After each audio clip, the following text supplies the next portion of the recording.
진정한 왕노릇이라고 하는 제목으로 고린도전서 4장 6절에서 13절까지 말씀 여러분과 함께 나누기 원합니다. 형제들아, 내가 너희를 위하여 이 일에 나와 아볼로를 들어서 본을 보였으니 이는 너희로 하여금 진정한 말씀 밖으로 넘어가지 말라 한 것을 우리에게서 배워 서로 대적하여 교만한 마음을 가지지 말게 하려 함이라.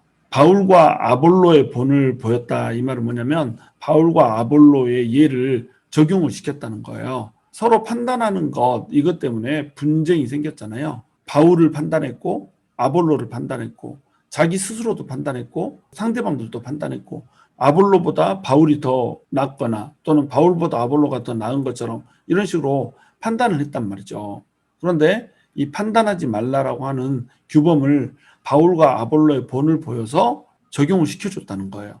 바울은 심는 자로 표현을 했고 아볼로는 물 주는 자로 표현했어요. 자, 심는 자와 물 주는 자 둘 중에 하나 누가 더 나은가요? 둘 다 동일한 하나님의 동역자라는 거예요. 한 사람이 심었으니까 물을 줄 수가 있죠. 또 심기만 하면 되나요? 물을 주는 사람이 있어야죠. 그러니까 바울과 아볼로는 심는 자와 물 주는 자로서 서로 동역자였단 말이죠. 누가 더 낫고 더 모자라고 하는 판단의 대상이 되지 않는다는 거예요. 또한 바울과 아볼로는 터 닦는 자와 건축자로도 비교가 됐죠. 바울은 터를 닦는 자였고 아볼로는 건축하는 자였던 거예요. 자, 터만 닦고 놓으면 되나요? 누군가가 건축을 해야죠. 터 없이 누군가가 건축을 할 수 있을까요? 그렇지 않죠.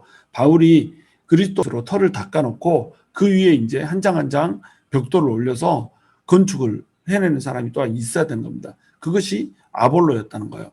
그러니까 아볼로와 바울은 서로 협력자였고 또 동역자였다는 겁니다. 이들 두 사람이 서로 싸우는 그런 관계가 아니었단 말이죠. 그런데 바울이 나은 양, 아볼로가 나은 양, 또 바울을 따르는 사람이 나은 양, 아볼로를 따르는 사람이 나은 양, 이렇게 서로 판단하고 비교를 했다는 거예요. 바로 이 비교 의식에서부터 분쟁이 시작된다는 겁니다. 근데 바울과 아볼로는 서로 판단하지 않았다는 거예요. 판단하실 분은 주님이시기 때문에 서로 동역하고 협력하는 이런 관계였단 말이죠. 그것이 바울과 아볼로가 서로 갖고 있던 관계였고 이 관계를 적용을 시켜서 자, 우리가 이렇게 했는데 너네는 왜 바울과 아볼로를 너네 우두머리로 삼고 바울파 아볼로파로 이렇게 나눠져서 다투고 있느냐, 이런 얘기를 해주고 있는 겁니다. 기록된 말씀 밖으로 넘어가지 말라라고 한 것을 자신들에게 배우라고 얘기하고 있어요. 그들이 분쟁하고 있는 이유는 기록된 말씀을 넘어갔기 때문에 그렇다는 겁니다. 그래서 서로 대적하여서 교만한 마음을 가졌다는 거예요. 그런데 그렇게 하지 말라는 거죠. 분쟁의 원인은 뭐였냐면 교만과 자기 자랑이었어요. 내가 더 높아. 나는 이러이러한 것 때문에 잘났어. 계속 자기 자랑을 해야 되는 거예요. 내 은사가 더 소중해.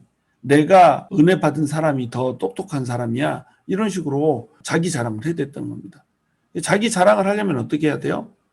다른 사람은 멸시를 해야 되는 거예요. 내가 따르는 지도자를 자랑하려면 어떻게 해야 되죠? 다른 한 지도자는 그만큼 못하다라고 멸시를 해야 되는 겁니다. 그러니까 한 지도자를 자랑하면 한 지도자를 멸시하게 돼 있는 거예요.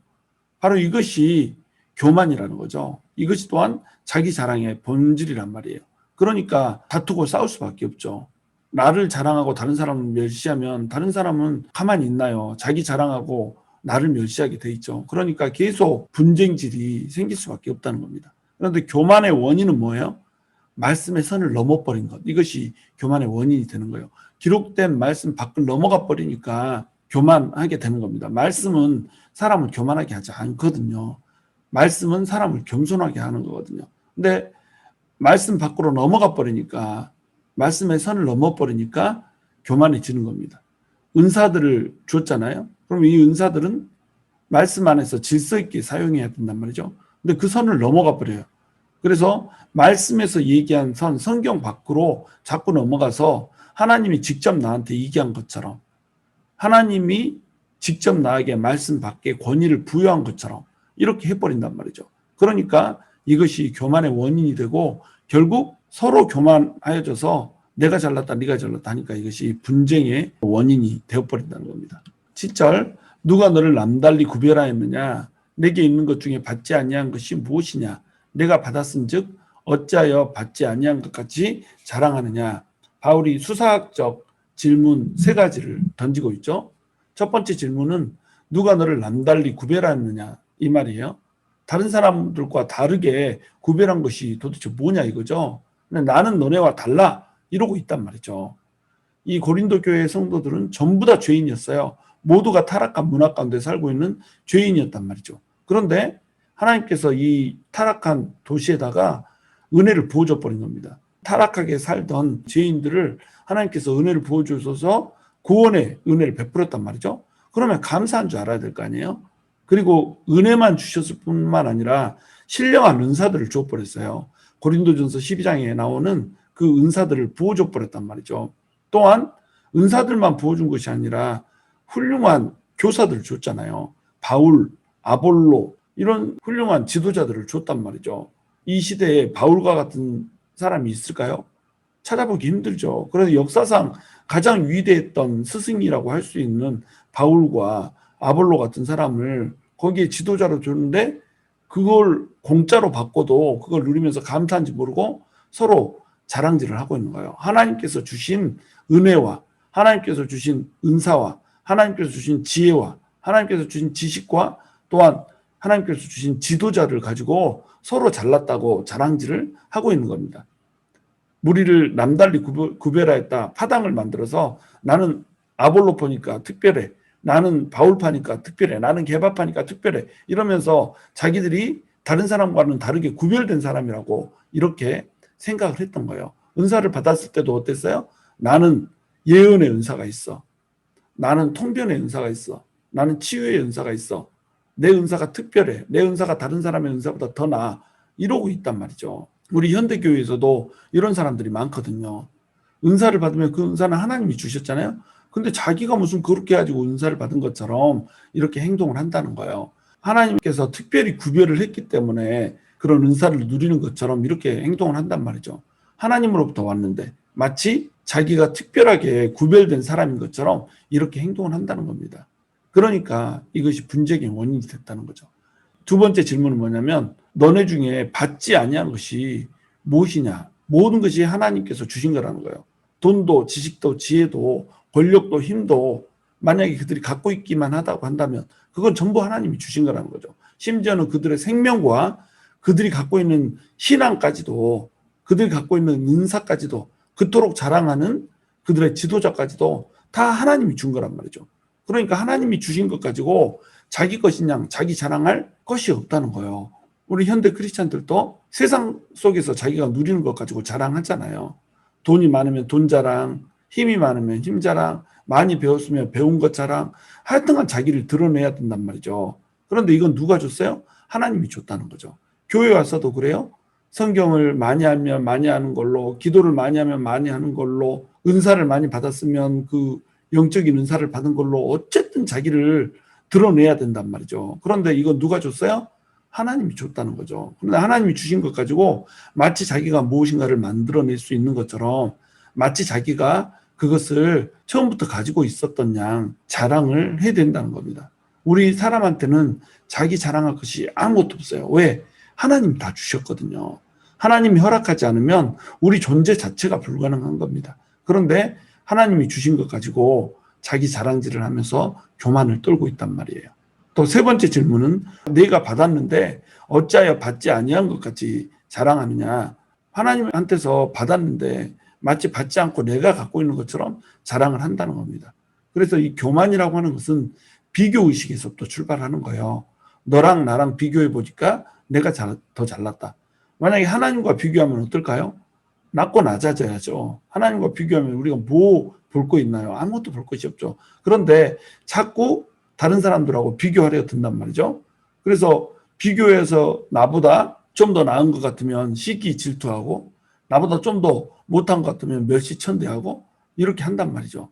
이렇게 비교의식에서부터 출발되다 보면 이제 내가 지금 현재 다른 사람보다 더 많이 누리고 있는 것이 마치 내 것인 것처럼 이렇게 해버린단 말이에요. 처음부터 내가 가지고 있었던 것처럼 이렇게 한단 말입니다. 하나님이 주셨다라고 하는 것을 망각해버린다는 거죠. 그러면 이게 결국 어떤 일이 된 거예요?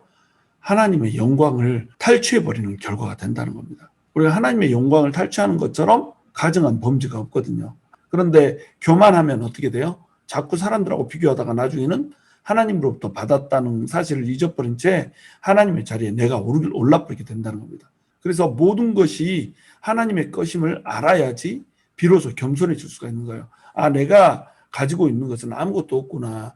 심지어 내가 가지고 있는 이 벌거벗은 몸뚱이 이것마저도 하나님이 주셨고 하나님 때문에 유지되는 것이구나 라고 하는 이 겸손한 마음을 가져야지 우리가 분쟁하지 않고 또 남을 판단하거나 남과 비교하지 않고 살아갈 수가 있다는 겁니다. 심지어 우리 마음속에 있는 이 겸손한 마음마저도 하나님께서 주셨다는 거예요. 겸손한 마음을 사람들에게 다 하나님께서는 주기를 원하셔요. 겸손하고 낮아진 마음을 줄 수밖에 없는 상황들에 사람들을 밀어붙여요. 근데 사람들이 이걸 받아들이질 않는 거예요. 받아들이면 겸손한 마음을 갖게 되고 받아들이지 않으면 겸손한 마음을 품지 못하게 되는 겁니다. 그러니까 이 겸손한 마음도 결국 누구한테 왔다는 거예요? 하나님한테 왔다는 겁니다. 모든 것이 하나님으로부터 왔고 하나님으로부터 오지 않은 것이 단 한 가지도 없다는 거죠. 이 사실을 우리가 알면 낮아지고 겸손해질 수가 있어요. 낮아지고 겸손해지면 싸울 일이 있을까요? 없을까요? 없게 되는 거예요. 내가 높아져 있기 때문에 분쟁이 일어나고 싸움이 일어나고 다툼이 일어나는 겁니다. 8절 너희가 이미 배부르며 이미 풍성하며 우리 없이도 왕이 되었도다. 우리가 너희와 함께 왕 노릇하기 위하여 참으로 너희가 왕이 되기를 원하노라. 말씀이 좀 어렵죠? 왕이 되란 말이에요? 되지 말란 말이에요? 왕이 되기를 원하노라 분명히 얘기를 했는데 우리 없이도 왕이 되었도다 이렇게 얘기를 하고 있어요. 이거는 비아냥거리고 있는 겁니다. 너희가 이미 배부르며 이미 풍성하며 이 사람들은 특히 영적인 풍요 가운데 있었죠. 고린도 교회 봐보세요. 9가지 신령한 은사들을 풍부하게 누리고 있었잖아요. 그리고 하나님의 지식들을 지혜들을 풍성하게 누리고 있었단 말입니다. 이건 영적인 풍요였거든요. 이 영적인 풍요를 누리고 있으면서 그들은 감사와 찬양을 돌리는 것이 아니라 서로 왕노릇을 하고 있었던 거예요. 내가 왕이다. 내가 더 높다. 내가 이 교회의 우두머리다. 이러고 있는 겁니다. 우리가 영적인 풍요를 누리면 더욱더 낮고 낮아져서 이런 것들을 허락하신 주님께 감사와 찬양을 돌려야 될 거 아니에요. 근데 이거 가지고 왕노릇을 하고 있단 말이에요. 여러분 고린도 교회만큼 신령한 은사들을 누린 교회들이 신약 어떤 교회에도 기록이 되지 않았어요. 물론 다른 교회에서도 이런 일들이 일어났을 것이다 예측할 수 있지만 고린도 교회만큼 그렇게 구체적으로 언급된 데가 없단 말이에요. 신령한 9가지 은사들이 전부 다 기록돼 있잖아요. 우리 현대 교회들 봐보세요. 이 은사들을 전부 다 누리고 있는 교회들 찾아보기가 참 힘듭니다. 그런데 이 교회는 그런 것들을 누리면서 영적인 풍요를 누리고 있단 말이죠. 이 영적인 풍요를 누리고 있으면 감사한 줄 알아야 되는데 감사하지 않고 영적인 풍요 때문에 다른 사람들을 멸시한 거예요. 내 은사가 더 나아 이렇게 한 거죠. 근데 은사들은 누구를 통해서 왔죠? 사도 바울을 통해서 왔잖아요. 바울이 이들에게 교회를 세워주고 성령의 능력으로 일했기 때문에 성령님의 은사들이 막 임해버렸단 말이죠. 그런데 이 영적 풍요를 알게 해준 바울을 멸시를 해주고 있다는 겁니다. 우리 안 목사님 여러분 아시지만 은사가 참 많아요. 그래서 안수 기도를 해주고 그러면 정말로 성령님의 임재가 강하게 나타나고 막 이러거든요. 그러면 그 임재를 받은 사람들이 예언의 은사도 받고 통변의 은사도 받고 막 이래요. 그리고 환상도 보고 말씀이 지나가기도 하고 막 이런 식으로 된단 말이죠. 그렇게 되면 이걸 알게 해준 사람 누구예요? 안 목사님이잖아요. 그런데 무시를 하더란 말이죠. 영적 풍요를 알게 해준 사람은 완벽하게 무시를 하거나 욕을 하거나 해버리단 말이에요. 저도 이런 경험들을 참으로 많이 했거든요. 내가 복음을 전하고 내가 영접시켜서 세워줬는데 그 사람이 조금씩 성장하더니 하나님의 은혜를 맛보고 은사를 맛보면 나를 이제 무시하기 시작하는 거예요. 이게 사람의 이제 죄성인가 봐요. 그래서 영적 풍요를 알게 한 사람마저도 멸시하는 자리에 서게 되더란 거죠. 하나님이 주셨는데 하나님으로부터 온 것이라고 하는 것을 망각해서 나중에는 하나님의 자리에 자기가 올라버리는 겁니다. 그래서 왕노릇을 한다는 거죠. 그런데 이 왕노릇은 어떤 왕노릇이에요? 교만에 근거한 거짓 왕노릇이라는 겁니다. 이렇게 왕노릇하면 결코 하나님 나라에서 왕노릇을 할 수가 없다는 거예요. 그러니까 우리가 너희와 함께 왕노릇하기 위하여 참으로 너희가 왕이 되기를 원하노라 이렇게 얘기하고 있는 거죠. 진정한 왕노릇을 하기를 원한다는 거죠. 그리스도 왕국에 참 왕노릇을 하라는 거죠. 그리스도 왕국이 오면은 그때는 교만한 자들은 왕노릇을 할 수가 없어요. 겸손하게 하나님의 자리에 오르지 않고 하나님을 섬겼던 사람들은 그리스도 왕국의 참 왕 노릇을 할 수가 있다는 겁니다. 지금 현재의 삶에서 왕 노릇을 포기해야지 진정한 왕 노릇을 할 수 있게 된다는 거예요. 고린도 교회 성도들은 영적으로 풍요를 누리고 있지만 실제적으로는 영적으로 헐벗은 자라는 겁니다. 영적으로 비천한 자라는 거예요. 그런데 자기가 마치 배부르고 부유한 자인 것처럼 행동을 한다는 거예요. 그러면서 왕 노릇을 하고 있다는 겁니다. 그런데 이렇게 되면 그리스도의 왕국에서 참으로 왕이 될 수가 없다는 거예요. 이 교만을 버리고 겸손해져야지 비로소 왕이 될 수 있다라고 하는 겁니다. 그러니까 지금 너네가 배부르고 풍요한 것, 이것이 너네의 본질이 아니라고 하는 것을 알아라. 너네는 배불러하고 풍요로워할 때가 아니라 비천하고 영적으로 벌거벗은 자이고 영적인 어린아이라고 하는 사실을 깨닫고 영적인 성장을 이루어내야 비로소 겸손하여져서 진정한 왕노릇을 할 수 있게 된다. 이렇게 얘기를 하고 있는 거죠. 여러분, 거짓 왕노릇 하다가 진정한 왕노릇을 하는 자리에 오르지 못하면 이처럼 어리석은 일이 어디 있어요. 우리가 그 왕놀이 하느라고 앉아 있어가지고 나중에 진짜 왕의 자리에 오르지 못하면 이처럼 어리석은 왕자가 어디 있겠어요. 그렇죠? 그러니까 거짓 왕노릇을 버려야 되는 겁니다. 그래야 진정한 왕노릇을 할 수가 있다는 거예요. 교만을 버리고 겸손한 자리에 서야지 진정한 왕으로 설 수가 있다는 겁니다. 9절, 내가 생각하건대 하나님이 사도인 우리를 죽이기로 작정된 자같이 끄트머리에 두셨음에 우리는 세계 곧 천사와 사람에게 구경거리가 되었노라. 이렇게 얘기하고 있죠. 사도들이 가장 낮은 자가 되었어요. 복음을 전하기 위해서 꼬리가 되었다는 거죠.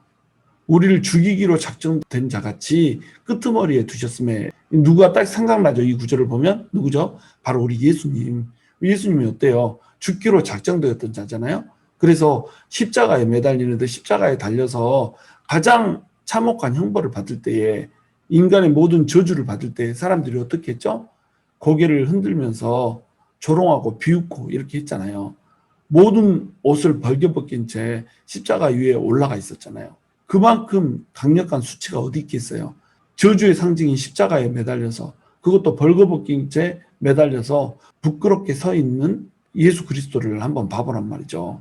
그렇게 세상의 끄트머리 같은 자가 예수님이 됐단 말이에요. 그렇게 끄트머리 같은 자리에 서게 된 이유는 뭘까요? 하나님의 영광을 위해서, 그리고 그 하나님의 영광을 사람들에게 주기 위해서 그렇게 했다는 거죠. 마찬가지로 사도들도 예수님처럼 죽이기로 작정된 자같이 가장 끄트머리에 멸시받는 자로 이렇게 세워졌단 말이에요. 복음을 전하기 위해서, 하나님의 영광을 위해서, 하나님의 나라를 위해서 꼬리가 되었단 말이죠. 이것이 진정한 그리스도인들의 삶의 태도이거든요. 세계, 곧 천사와 사람에게, 천사들도 내려다보고 사람들도 쳐다보는 이러한 존재가 됐단 말이에요. 그러한 존재가 되어서 가장 인간들 중에서도 인간의 말단 끄트머리에 서서 순교자의 삶을 살았고 십자가의 길을 걸었다는 겁니다. 이것이 사도들이 걸은 길이었단 말이에요. 근데 이런 사도들이 구경거리가 되어 가면서까지 고린도 교회를 세우고 타락한 고린도 교회 성도들을 하나님의 품에다 안겨드렸단 말이죠. 근데 이 고린도 교회 성도들이 이런 삶과는 전혀 거리가 먼 삶을 살고 있는 거예요. 십자가의 길, 순교자의 삶과는 전혀 거리가 먼 삶. 그래서 내가 스스로 높아져서 내 자랑하고 다른 사람들 머리 위에 서서 군림하려고 하는, 다른 사람을 통제하고 다른 사람을 가르치려 들고 다른 사람들을 좌지우지하려고 드는 이러한 자리에 서 있다라는 겁니다. 이것이 십자가의 도인가요? 이것이 순교자의 삶인가요? 그렇지 않다는 거죠. 배우기는 사도 바울 같은 위대한 사람에게 배웠는데 왜 하는 짓은 그것과 전혀 반대된 짓을 하고 있냐는 거죠. 그것이 바로 교만 때문에 그렇다는 겁니다. 10절, 우리는 그리스도 때문에 어리석으나 너희는 그리스도 안에서 지혜롭고 우리는 약하나 너희는 강하고 너희는 존귀하나 우리는 비천하여. 사도들은 낮아졌어요. 세상의 끄트머리가 되었어요. 그래서 천사와 사람들의 조롱거리가 되어서 구경거리가 되어서 이렇게 살아가고 있어요. 그런데 그들로부터 배웠던 고린도 교인들은 높아져 있어요. 왜 그럴까요? 미성숙하기 때문에. 사도들은 그리스도 때문에 스스로 어리석은 자가 되었어요. 그런데 고린도 교회 성도들은 스스로 지혜롭다고 그래요. 사람의 지혜, 이걸 갖고 교회에 들어와서 그리스도 안에 있으면서 스스로 지혜롭다고 얘기를 한단 말이에요. 그리고 사도들과 바울은 스스로 약자인 것처럼 행동했는데 그들은 스스로 강하게 되었어요. 그리고 고린도 교회 성도들은 스스로 또 자기들을 존귀하게 높여버렸단 말이죠. 그런데 사도 바울 일행은 어땠어요? 자기를 낮추고 또 낮췄단 말이죠. 비천하게 했단 말이죠. 왜 그랬을까요? 성숙하니까. 미성숙할수록 높아지려 하는 겁니다. 성숙할수록 스스로 낮아지려고 하는 거예요. 그러니까 내가 조금 높아지려고 하는 마음이 있다 그러면 내가 아직 영적 베이비다 이렇게 생각하면 되는 거예요. 어떤 사람이 스스로 막 자신을 낮추고 가장 낮은 자리에서 섬기고 헌신한 사람 있잖아요. 이 사람은 성숙한 사람이다 이렇게 보면 되는 겁니다. 그래서 교만은 미성숙으로부터 오고 겸손은 성숙으로부터 온다는 거예요.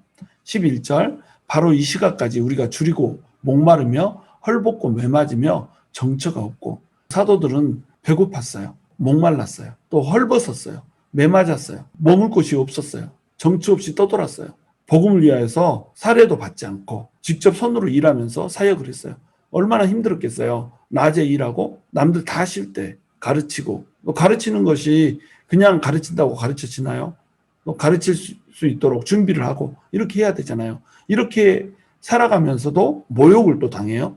그런데 모욕을 당하면 그 사람을 욕하고 원망하고 비난하는 것이 아니라 모욕을 받았는데 축복을 해버려요. 박해를 받는데 참아요. 비방을 받았는데 비방을 받고 나서 반격을 가하는 것이 아니라 권면하는 자리에서요. 바로 이렇게 바울이 살아갔다는 거예요. 이렇게 살아간 이 삶을 쭉 돌아보니까 어때요?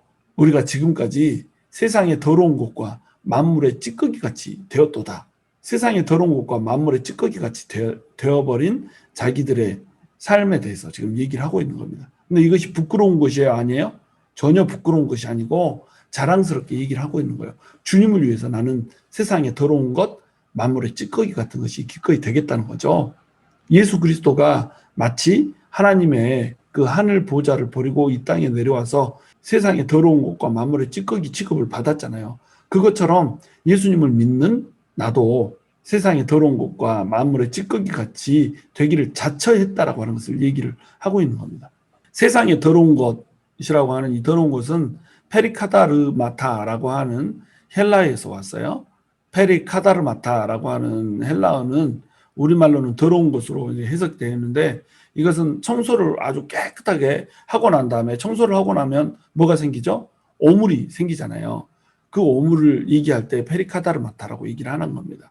그러니까 청소를 했다 이 말은 뭐예요? 남들을 깨끗이 닦아줬다는 거죠. 다른 사람들을 깨끗하게 해줬단 말이에요. 죄로 인하여서 더럽혀지고 죄로 인하여서 하나님 앞에 설 수 없는 이런 사람들을 깨끗하게 청소를 해줬단 말이죠. 이 사람들을 깨끗하게 청소를 해주다 보니까 어떻게 되겠어요?